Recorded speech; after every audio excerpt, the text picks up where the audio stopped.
Hello there, good you could make it. Today I will deal with two subjects only. First, the misinformation campaigns organized by those who seem to suffer from an attention deficit disorder, the Liars Club, who most recently seems to consider the use of the N-word. I'll come to that later. And second, I will shortly discuss another aspect of the donut representing the economy. Though while semantic only, it helps understanding the economy better. First, let's look at the Republican choir boys, who all seem to have one thing in common, a severe learning disability. That is, the disability to learn that this country, facing the very real possibility of a depression, needs immediate action, not obstruction. Here is Mr. Boner, the minority leader on tax relief. This week we presented President Obama with our ideas to jumpstart the economy through fast-acting tax relief, not slow-moving government spending programs. Let me see whether I have this right. He wants to give tax relief to the 16% unemployed who cannot find a job. And yes, according to the Bureau of Labor Statistics, the U6 unemployment rate is not 8.1% but 16% as of February 2009. I will come back to the issue of tax relief as stimulus, a Republican strategy practiced for 8 years later. Oh, by the way, that is the same John Boner who took half a dozen or so checks from tobacco companies and gave them out on the House floor to his fellow Republicans, something he admitted is going on for a long time.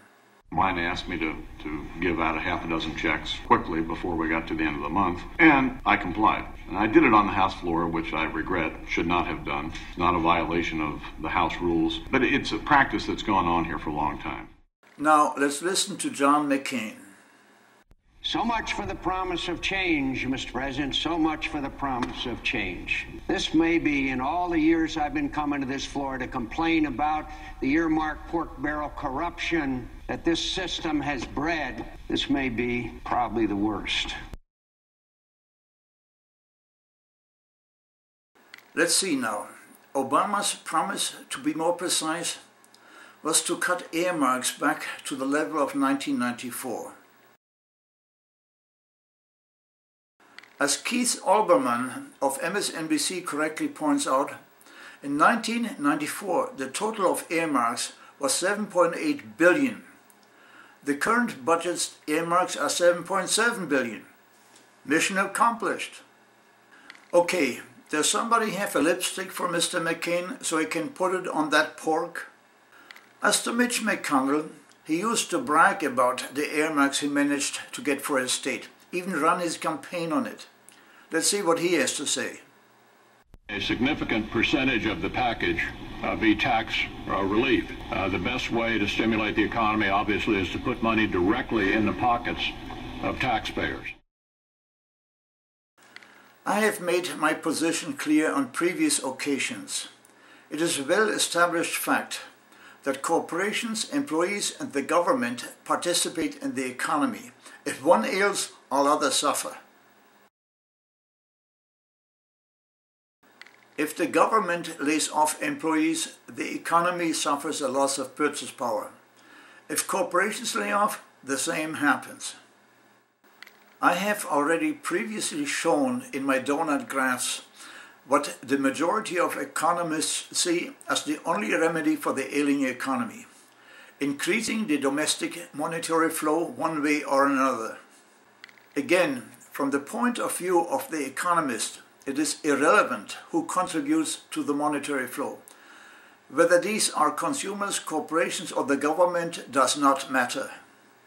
As long as the monetary flow reaches a level that supports full employment, that is less than 3% unemployment. While the government may not be the ideal contributor, as the Germans say, in an emergency the devil eats flies. However, at the current situation, only the government is large enough to make up for the current loss in purchase power. For that reason alone, and you may not like it, I have no major problem with earmarks as long as they inject money into the domestic monetary flow. So it would be nice if they create lasting value. Our situation is too serious to listen to the Republican choir boys. Every unemployed not only means the loss of purchase power, which in turn reduces the cash flow to corporations, i.e. suppliers, but it forces us to expend money on unemployment benefits. And that is quite serious. On the basis of the official unemployment rate of 8.1% alone, or roughly 5 million unemployed, we spent over the entitlement period over $15 billion in unemployment benefits. That pays for breakfast all right.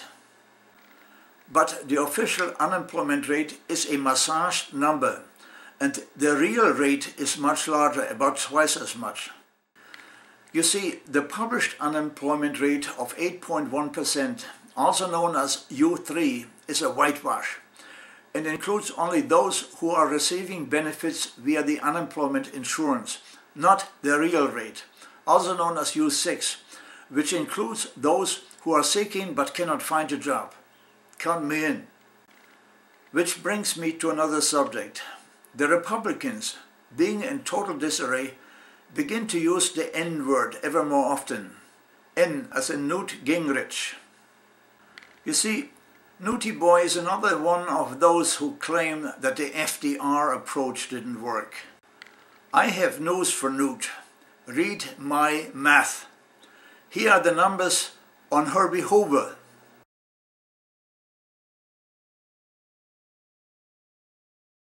And here are the numbers for FDR before and during World War II.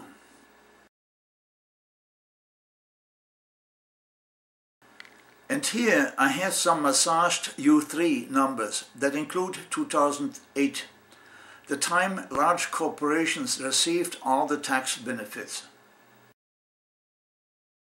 That allowed them to use the money to buy back stock instead of generating more jobs, as in Exxon and Chevron. Now, did I mention that over 90% of small businesses make less than $250,000 in profits per year? You remember that $250,000 is the magic number for Obama's tax plans, below which nobody faces a tax increase contrary to the Republican claims. But then, what was the satanic verse of Godfather Limbo? Oh yes. And I sure as heck want you to know I hope he failed. Good luck to you. By the way, I bought a lottery ticket. The first one since I came over here on the Hindenburg, hoping that I got lucky. Well, from a scientific point of view, I had a rare event. I managed to avoid each and every number. I mean, I had not one single one right. Give me a break.